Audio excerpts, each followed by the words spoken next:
Good morning, students. So this is your part 2 of big data. And part 1 में हमने discuss किया था how big data is generated and how you can aware about the big data and what is a big data. Okay, and in this part we analyzing how it creating day by day a larger and larger, and also we discussing about which are the sources of big data and how you can handle those sources in a particular way.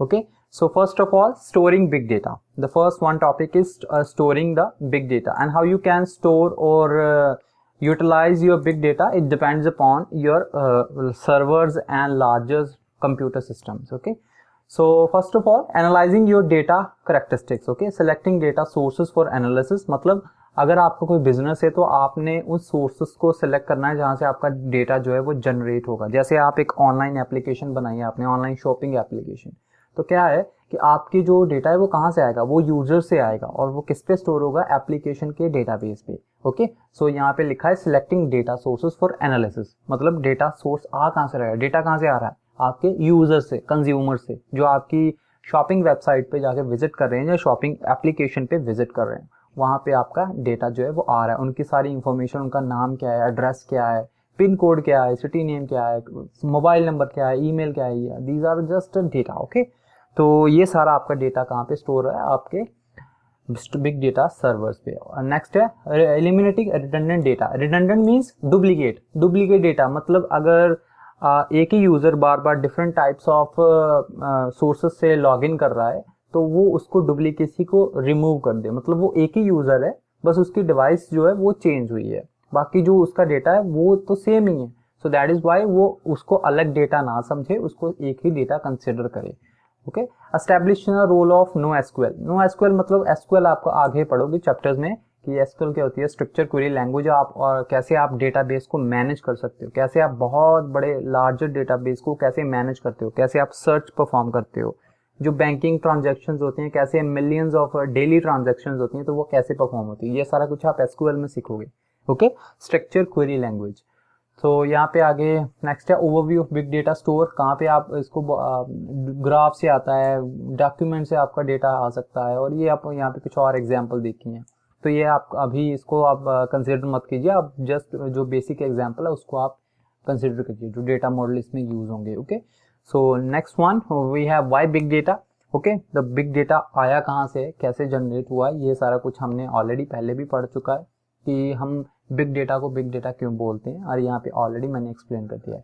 Growth of big data is needed because हमारे पास क्यों इसकी need क्यों है big data की, क्योंकि हमारे पास जो storage capacity है वो भी इंक्रीज है. ओके, अगर हमारे पास डेटा इंक्रीज हुआ है तो स्टोरेज कैपेसिटी भी इंक्रीज हुई है. और क्या हुआ है, अगर हमारे पास डेटा इंक्रीज हुआ तो स्टोरिंग कैपेसिटी हमें ऑलरेडी इंक्रीज करनी पड़ेगी, तभी तो हम उस पर स्टोर कर पाएंगे. And then we have also increasing processing power. मतलब क्या है, आपके जो प्रोसेसिंग पावर है वो भी इंक्रीज हो चुकी है. आज से आप 10 साल पहले की बात करो, 20 साल पहले की बात करो, तो आपके i7 प्रोसेसर नहीं थे, i9 प्रोसेसर नहीं थे.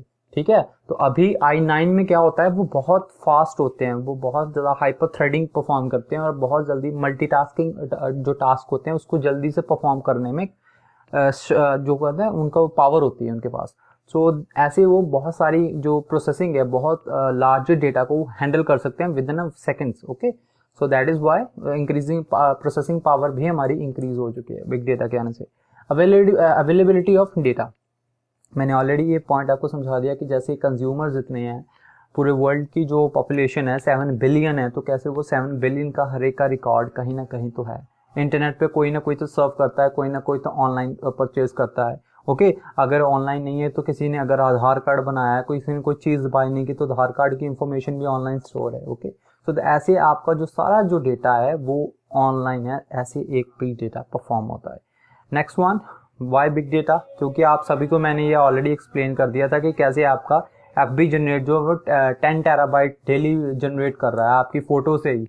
मतलब जो आप फोटोज़ अपलोड कर रहे हो तो कैसे वो इतना सारा डेटा को जनरेट कर पा रहा है. ये कुछ एग्जांपल्स हैं, मैंने आपको ऑलरेडी ये करवा दिए, पर आप एक बार फिर इसको ध्यान से पढ़ लेना. Okay, so how is big data different. Different कैसे है, देखो ये तो ऑटोमेटिकली जनरेट होता है. First point, automatically generated by a machine. कुछ जो बिग डेटा है ना वो ऑटोमेटिक भी जनरेट होता है, जैसे आपका स्मार्टफोन है जंक फाइल्स ऑटोमेटिक जनरेट करता है ना, जैसे आप कुछ एप्लीकेशंस का यूज करते हो ना, तो आपने कभी नोटिस किया होगा कि आपकी मेमोरी में ऑटोमेटिक सम टाइम के बाद वो फिल अप होनी शुरू हो जाती है, तो वो जंक डेटा वो ऑटोमेटिक क्रिएट कर रहा है।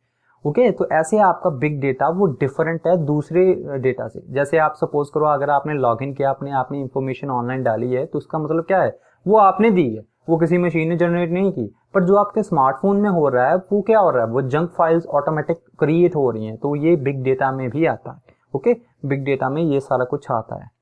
और यहाँ पे एग्जांपल्स क्या हैं, sensor embedded in a engine. ये आपका सेंसर अकॉर्डिंग आपको आर्टिफिशियल इंटेलिजेंस और मशीन लर्निंग में मैंने ये प्रॉपर अच्छी तरह से समझाया है, what is sensors and how these sensors are working.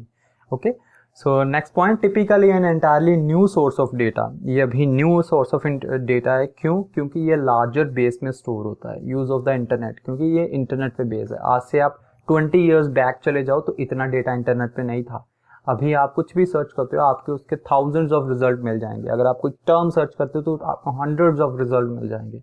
सो ऐसे ये डेटा जो है बहुत ज़्यादा जनरेटेड है वहाँ पे, और जनरेट किसने किया है, हम ही ने जनरेट किया, और सम ऑफ द आर्टिफिशियल मशीन्स ने जनरेट किया है। जो आपके स्मार्टफोन में भी एक होती है आर्टिफिशियल मशीन जो जंक जनरेट करती है। वो जंक क्यों जनरेट होता है, जब आप कोई एप्लीकेशन यूज़ करोगे तो उस एप्लीकेशन को चलाने के लिए आपका smartphone some type of memory को कंज्यूम करता है, और उस मेमोरी को कंज्यूम जब करता है तो वहाँ पे जंक क्रिएट होता है। ओके जब आप उस एप्लीकेशन को बंद कर दोगे ना तब भी वो जंक वहाँ पे रिसाइड करेगा। जब तक आप उसको क्लीन नहीं करोगे, प्रॉपर क्लीन नहीं करोगे, तब तक वो जंक वहाँ से ऑटोमेटिक डिलीट नहीं होगा। Okay so not design to be friendly. Okay text stream मतलब ये आपका वही है कि हाँ आपने जो डेटा एनालाइज किया है वो आपका फ्रेंडली वे में नहीं होगा जनरेटेड।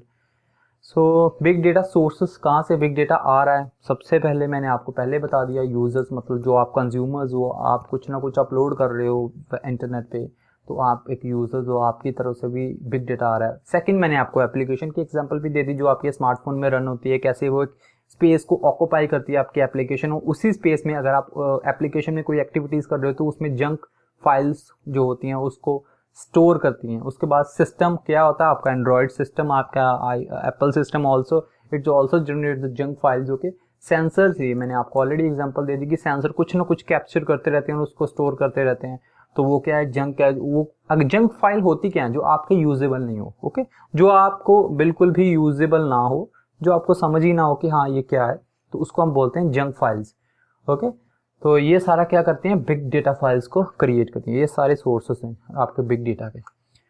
अभी डेटा जनरेशन पॉइंट एग्जांपल्स, ये सारा कुछ मैंने ऑलरेडी एक्सप्लेन किया, आप एक बार इसको गो थ्रू कर लेना। ओके मोबाइल डिवाइसेस से जनरेट हो रहा है, माइक्रोफोन से जनरेट हो रहा है, स्कैनर्स रीडर से जनरेट हो रहा है, साइंस फैसिलिटी से जनरेट हो रहा है, सॉफ्टवेयर से जनरेट हो रहा है, सोशल मीडिया से जनरेट हो रहा है, कैमरा से जनरेट होता है। कैमरा से कैसे होता है, देखो अगर आपने कोई फोटो क्लिक की है ना, तो अगर आपकी फ़ोटो अच्छी नहीं है, बर्स्ट फोटो जिसको हम बोलते हैं बर्स्ट फोटो, तो वो आपकी फ़ोन की मेमोरी में जंक में जाके स्टोर हो जाती है। It's also depends upon the what I explained you earlier कि जो आपका स्मार्टफोन है वो ऑटोमेटिक जंक क्रिएट करता रहता है।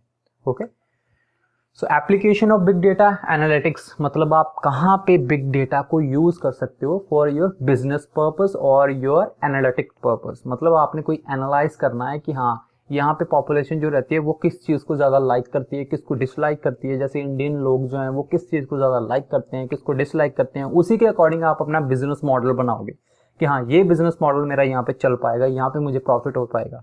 जैसे यहाँ पे इंडियन पे उबर जो है, ओला है, वो कैसे सबसे पहले आया, उसमें डिमांड देखी कि हाँ कौन सी डिमांड अभी यहाँ पे शॉर्ट है, ट्रांसपोर्ट की शॉर्टेज है, सिक्योरिटी की शॉर्टेज है, ओके प्राइवेसी की शॉर्टेज है। तो उसने ओला ने क्या किया, अपनी ऐसी टैक्सी शुरू कर दी और कैसे आपका जो है वो सारा उसका बिजनेस जो है वो गो थ्रू हो गया। तो वो डेटा से ही हुआ है कि लोगों का क्या डिमांड है, लोगों को क्या पसंद है क्या नहीं पसंद। तो ये सारा कुछ आप बिग डेटा से ही सीखते हो। ओके बिग डेटा मतलब सारी इंफॉर्मेशन आपके पास होनी चाहिए। तो ये सारे आप एनालिटिक्स देख सकते हो कि आप हेल्थ केयर में भी यूज़ कर सकते हो। ओके कि अगर आप कोई मेडिसिन की बिजनेस करना चाहते हो तो आपके पास डेटा होना चाहिए ना कि इंडिया में कौन सी जो बीमारी है वो ज़्यादा रहती है, या कौन सी बीमारी है जिसका स्कोप ज़्यादा है, जो ज़्यादातर रहती है यहाँ पर, उसको ट्रीट करने के लिए मेडिसिन भी चाहिए, जैसे diabetes. Okay, almost population India की 60% और 65% पॉपुलेशन डायबिटीज से होती है। तो ऐसे आप एक बिजनेस को स्केल अप करने के लिए भी अपना बिजनेस मॉडल तैयार कर सकते हो with the help of big data. Okay, so thank you for this class. Okay.